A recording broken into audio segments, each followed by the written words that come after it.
I'm Brian Shaw.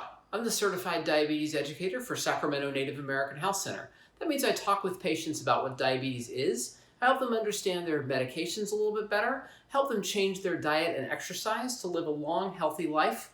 Today we're going to talk about one of the most important aspects that oftentimes gets overlooked about diabetes management, and that is good, healthy sleep habits. So let's talk about sleep. It's long overlooked. Many people don't even factor it into a healthy lifestyle, but it's one of the most important aspects of controlling blood sugar and also having your body be able to repair itself effectively overnight. Overnight is a time that your body needs to heal itself, it needs to recover, and it needs to restore the processes that you spend during the day. So a good, healthy night's sleep is a very important part of the day. It can actually help reduce blood sugar levels. It can actually help people lose weight, or at least not gain weight. It can help you obviously feel rested in the morning. If you don't get enough sleep, the opposite is true. It raises your stress levels, it raises your blood sugar, can cause people to become overweight, and cause you to have unnecessary stress. So let's talk about what healthy sleep would be and how to plan for it. It takes a good healthy dose of about 7 to 8 hours each night to help your body restore and recover from the body processes that it's doing all day. So, as we've talked about in past videos, the number one important thing is to plan your routine.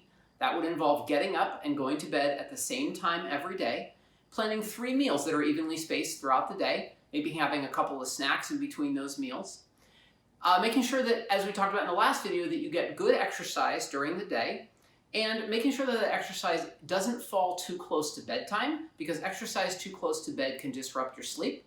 Also, avoid eating heavy meals right before bed, and stop eating your meals about 1 to 2 hours before you're ready to go to bed so that your digestion can work a little more properly and so you don't feel full when you go to bed.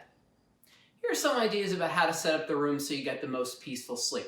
Number 1, make sure all the shutters are closed. That is so that any light coming in from the room from outside, either in the evening or in the morning, doesn't wake you up before you intend to get up.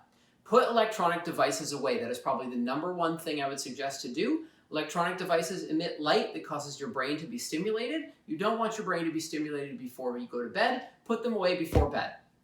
Do something relaxing before bed. Take a shower, read, or knit. It'll help your brain calm down and be ready for the sleeping process to begin. Make sure you leave your bed just for sex and sleeping, not for eating, not for drinking soda, not for surfing the internet. You need to associate your brain with rest, and that is why you should reserve your bed just for sleep or for sex. Have water next to your bed. Make sure you turn off the TV. And make sure that you wear loose, comfortable fitting clothing before you go to bed. Those are some suggestions for getting a restful night's sleep.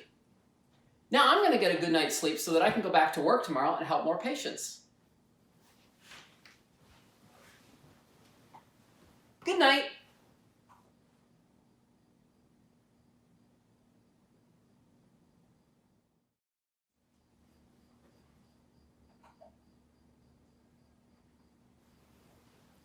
What do you do if you can't sleep?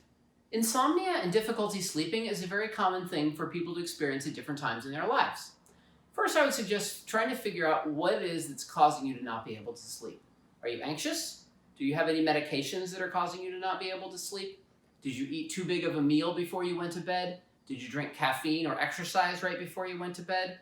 Check with your doctor and see if there's anything your doctor can suggest to help you sleep better if you have insomnia more frequently than not.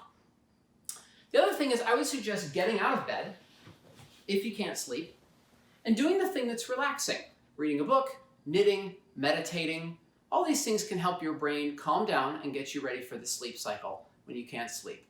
I wouldn't suggest watching TV or using your devices like your phone or a computer because that wakes your brain back up again and says, oh, it's time to wake up. So I'm going to go get a good night's sleep so that I can help patients tomorrow. I hope you have a good night's sleep. I hope you enjoyed our series of videos on how to live well with diabetes. Tune in and see if we have any next videos coming up that will also help you in other areas of your life. But for now, I'm going to go to bed. Good night.